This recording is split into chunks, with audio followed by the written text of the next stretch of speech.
অতিকৈ দুখৰ বিষয় আচলতে সেইদিনাখন বৰপেটা ৰোডত যিটো ঘটনা সংঘটিত হ'ল মোৰ আৰু মোৰ টিমৰ লগত মঞ্চতে আমাক অপমানিত কৰা হ'ল মঞ্চতে আমাক আচলতে হেঁচা ঠেলা বা এনেকুৱা ধৰণৰ ভোট মাতে আমাক অপমানিত কৰা হ'ল খুবেই দুখিত আমি আৰু ইয়াৰ পিছলৈ মঞ্চ অনুষ্ঠান কৰিবলৈ আচলতে যিটো সাহস থাকিব লাগে সেই সাহস ইতিমধ্যে আমি হেৰুৱাই পেলাইছোঁ আচলতে আমি টাইমত তেওঁলোকে যেনেকৈ চুক্তি কৰা হৈছিলে 10টাত আমি 10:03 গৈ পাইছোঁগৈ কিন্তু তাৰ পিছতো কিছুমান কাৰিকৰী অসুবিধা কিছুমান হ'ব নলগীয়া কিছুমান কথা আমি যিটো ভবা নাছিলোঁ এনেকুৱা হ'ল সেইকাৰণে অকণমান খেলিমেলি হ'ল ষ্টেজতে আৰু তাৰপিছত সেইটো কাৰণে আমি ইতিমধ্যে মই ষ্টেজত উঠিছিলোঁগৈ ষ্টেজত উঠি মই গান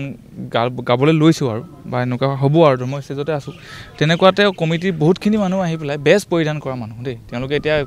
সংবাদমেল পাতি যিকোনো কথা কৈছে যে তেওঁলোক নহয় কমিটি মানুহ নাছিলে কোনো বেলেগ অডিয়েঞ্চ আছিলে কিন্তু বেজ পৰিধান কৰা মানুহে আমাক ষ্টেজত আহি পেলাই আক্ৰমণ কৰিবলৈ আহিছে ষ্টেজত মাৰিবলৈ আহিছে আৰু তাৰপিছত মোৰ লগতে মোৰ সহশিল্পীয়ে ইয়াক তাৰপিছত আমাৰ বাদ্যযন্ত্ৰীসকলক তেওঁলোকে হাত উঠাবলৈ আহিছে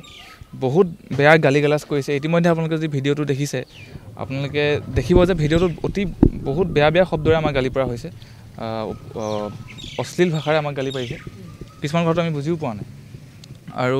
সেইটোৱে কথা বহুত দুখিত আৰু লগতে এনেকুৱা ধৰণৰ সাম্প্ৰতিক সময়ত বহুত বিহুতলিত বা এনেকুৱা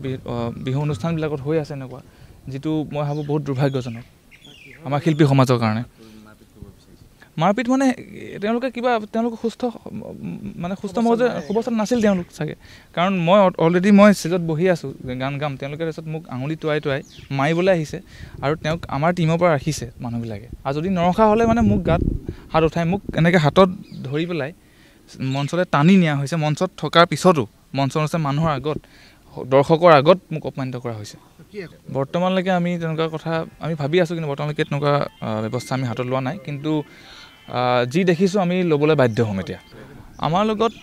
আমাৰ লগত অভিযোগ উত্থাপন কৰিছে আমি দেৰিকৈ পাইছোঁগৈ ধৰি ল'লোঁ যদি কোনোবা এজন কিবা কাৰণত আমি দেৰিকৈ পালোঁগৈ সেই দেৰিকৈ পোৱাৰ পিছত দৰ্শকক তেওঁলোকে উত্থাপন কৰিছে দৰ্শকে বেয়া পাইছে বুলি কিন্তু আপুনি যদি আমাৰ ভিডিঅ' আপোনালোক দেখাওঁ সেইদিনাখনৰ অনুষ্ঠানৰ দৰ্শকে খুব ধুনীয়াকৈ উপভোগ কৰিছে গোটেই অনুষ্ঠানটো মোৰ লগত ভিডিঅ' আছে